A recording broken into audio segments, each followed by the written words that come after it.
Hey gang, Kevin here with the Woodlands Nature Station Cub Scout Day Extravaganza. Today we're going to be talking about our Cub versus Wild survival program. So we're going to be coming at you with all the tips and tricks that you might use to survive the wilderness on your next outdoor excursion. So first off, we're going to be talking about a very important part, and that is what to bring.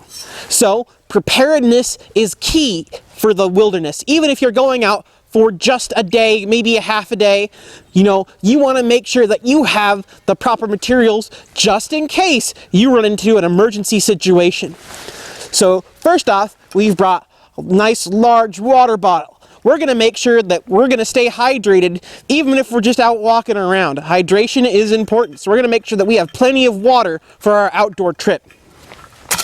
Next, I've got my handy dandy day bag. This is something that I might bring with me just if I'm out hiking, and it has some supplies in here I might need in case of an emergency. So let's go ahead and open up our handy dandy bag and see what's inside. First off, we have this lovely yellow poncho. So it's a nice clear day out today, but that doesn't mean it might not rain later. So we're going to make sure that we are prepared for wind and rain as best we can. This poncho is light. It can be crunched up into a really small ball, so it's really easy to pack. And this can provide me just a bit of emergency shelter from the elements in case I need it. So next up, I have emergency first aid kit. So this is also a small and compact little kit that can fit into a bag really easily. It's got some basic medical supplies in it, bandages, some disinfectant, some gauze, even like a cold pack that you can use to press up against a sprained ankle. So even if you're just out walking around and you cut yourself or scratch your knee, you want to prevent infection even if you're not in a survival situation. So you can slap some disinfectant on that, slap a bandage on that, and be right as rain. This would help immensely if you're doing that in an emergency situation, but even just for everyday hiking, this is a pretty good thing to bring because you never know what's going to happen. Next up, we have our flashlight. We don't want to be caught in the dark on our hike, so we're going to make sure that we have the proper lighting, that way we can see where we're going even at night. And of course, with these bad boys, you want to make sure that they have fresh batteries in them. So these can be sitting in your day pack for quite some time, and you might not think about them until the exact moment you need to use them. So before you go on your trip, if you're bringing a flashlight, you want to make sure you put fresh batteries in them. Next up, we have some ways to purify water. So here we have a life straw and some water purification tablets. Life straw is really great. It's cheap. It's easy. You can stick it right in a stream or river and you can just... delicious. So this is an emergency filter that you can use to just sip right out of a stream. We also have these water purification tablets. So these are important because they act as disinfectant for water. So even if a stream or creek is clean, it can still have natural bacteria in it that can make you very sick. So we're going to make sure that we're not drinking from a water source without at least filtering it or disinfecting it. And these little tablets are great because they're going to kill a lot of that natural bacteria that could make you sick. So you can use these to purify water if you're out in an emergency situation. And both of these, like I said earlier, they're small, they're easy to fit into a bag. So, they're not going to take up too much room and they're not heavy either. So these are our two ways we might purify water in emergency. Our water bottle can only hold so much, so we want to make sure that we have a backup on us. Along with water, I've got some emergency rations. So we got a nice protein bar here to stave off that hunger, so to keep you from getting hungry. Now, this has a lot of energy in it, and along with satisfying your hunger, when you're full, you'll be in a good mood. So it'll keep that positive mental attitude way up, and that can make all the difference if you're lost in the wilderness. Now we have an underrated survival tool, and this is our whistle. So this whistle, if we're lost, is going to help us get rescued because it can be heard from a long distance away. So we're going to talk about that in a little bit, but for now, know that we have brought our whistle with us, and along with this whistle, we have a little waterproof box to hold our matches. So in case we need to start a fire, and remember, we're not going to be playing with fire without the proper situation. So never play with fire, never play with matches or a lighter unless you have permission from your parent or guardian to do so.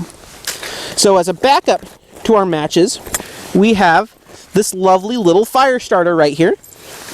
And so this can throw off a lot of sparks. And, you know, if we can't get our matches to work, this might make a world of difference if we can get this to work. So we've got this lovely little fire starter as a backup in case our matches do not work. Last but not least, we have this little signal mirror. This thing is also a great rescue tool because it's really good at reflecting the light. So if you can reflect the light off of it, the light can travel a long distance, and by shining it, you might be able to call for help.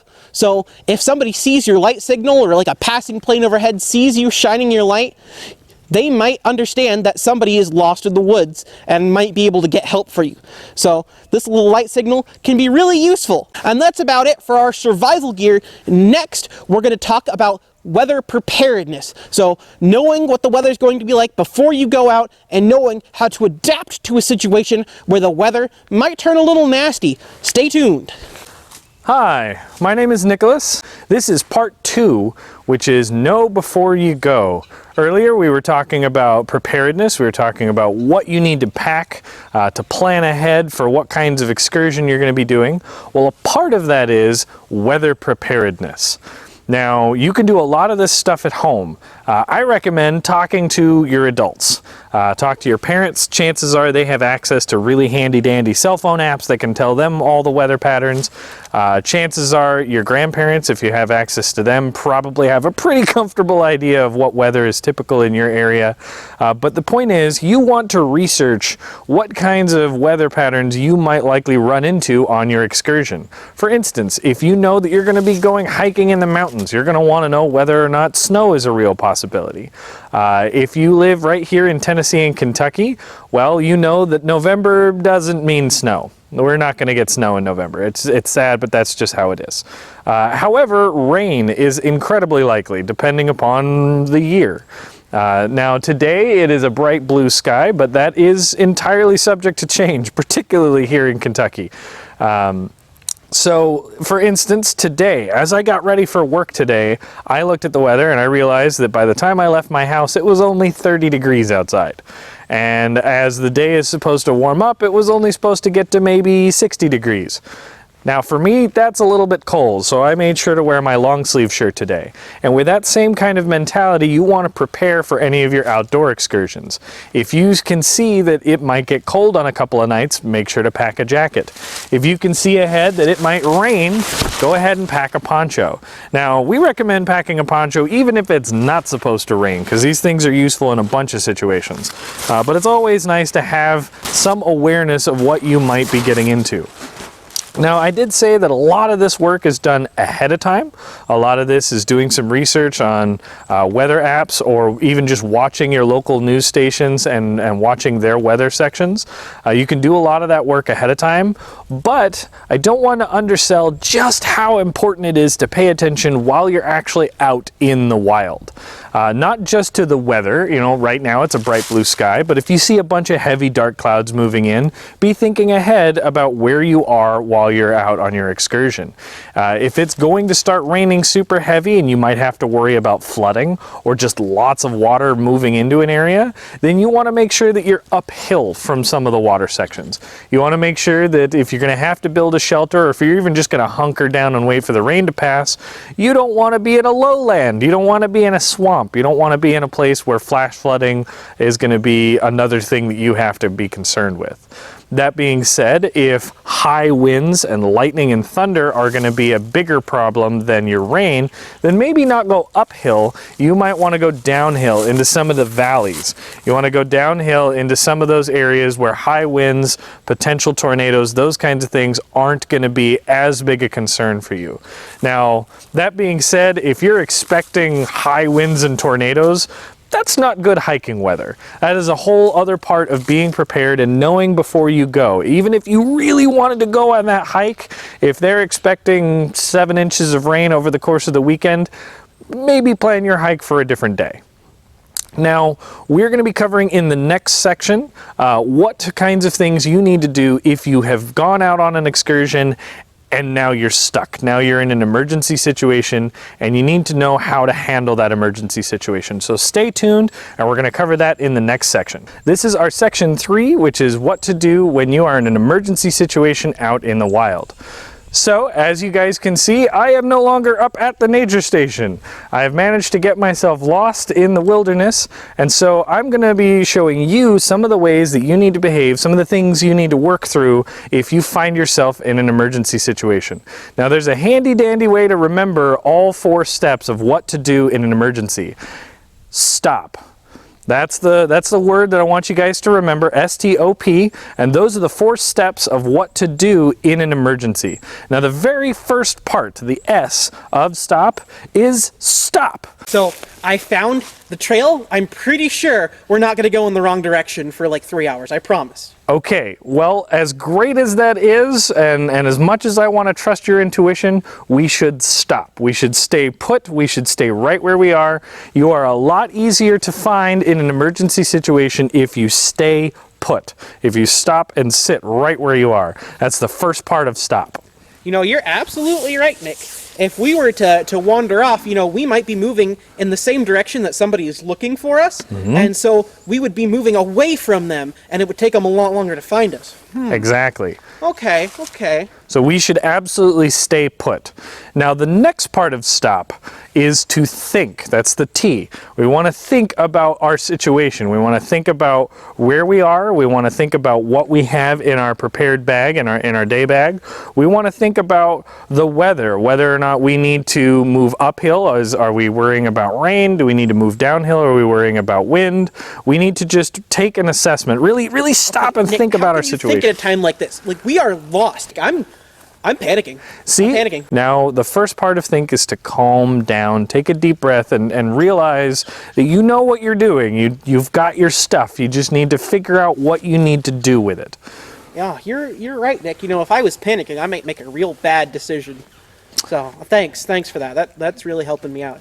And as hard as it is to not panic when you find yourself lost or when you find yourself in an emergency, take a deep breath. If you feel yourself panicking, maybe take a sip of your water, maybe take a little bit of a bite to eat.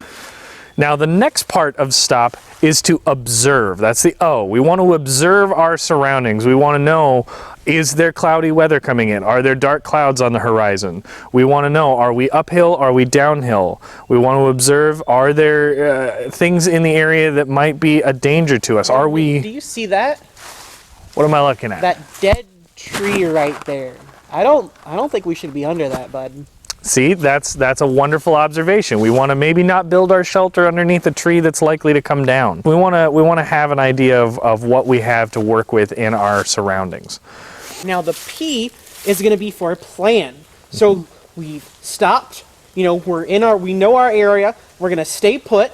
We've thought. We're not panicking. All right, we're staying real calm, and we're going to think about what to do next. And that's going to go into our next segment, which is shelter building. So it's going to get pretty cold tonight. So I need to plan out a shelter that I am going to build.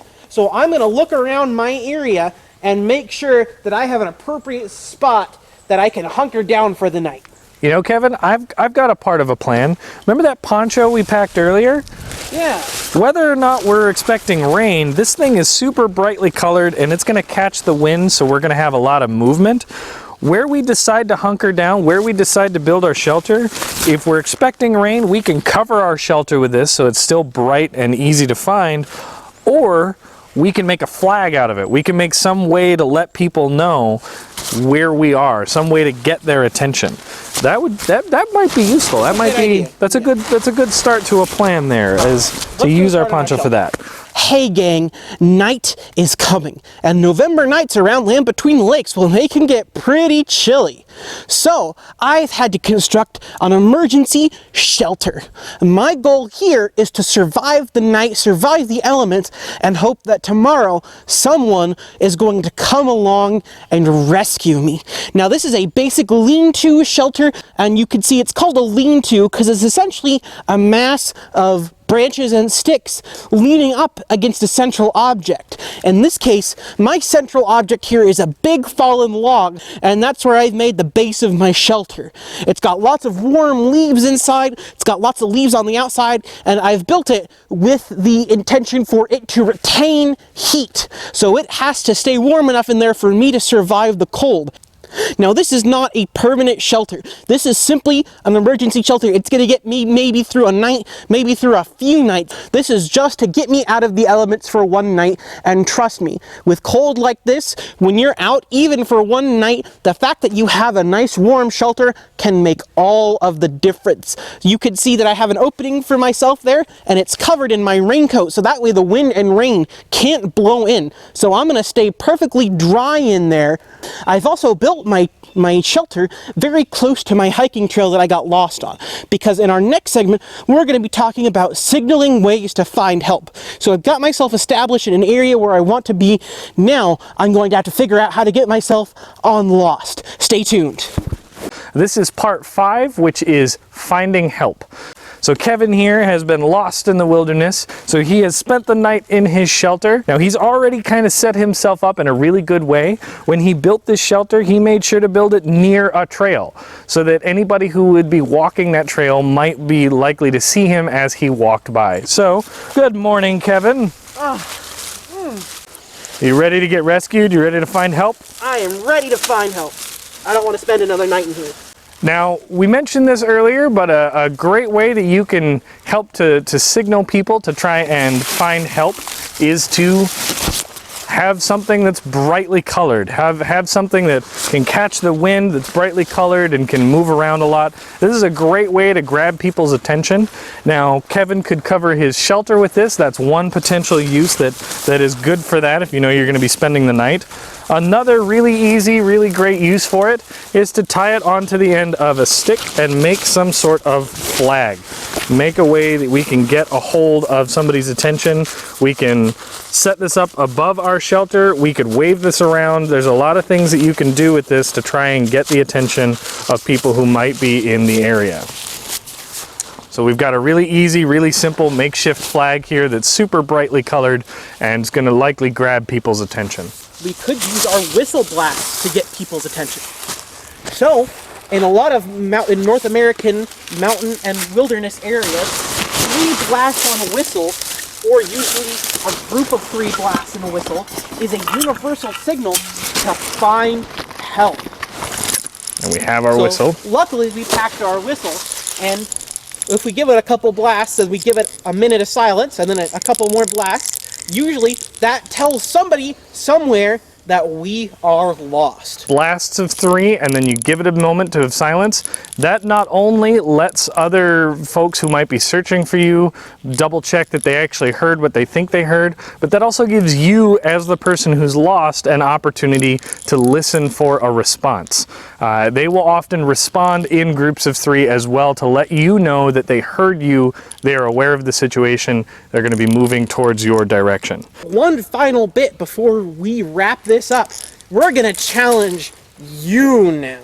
So you're going to have to complete the stranded activity that you can find on your Google Drive, and you're going to have to put the wilderness survival that you have, and hopefully the wilderness survival skills you learned today, we're going to put those to the tests. Absolutely. So good luck and have fun on your next outdoor excursion.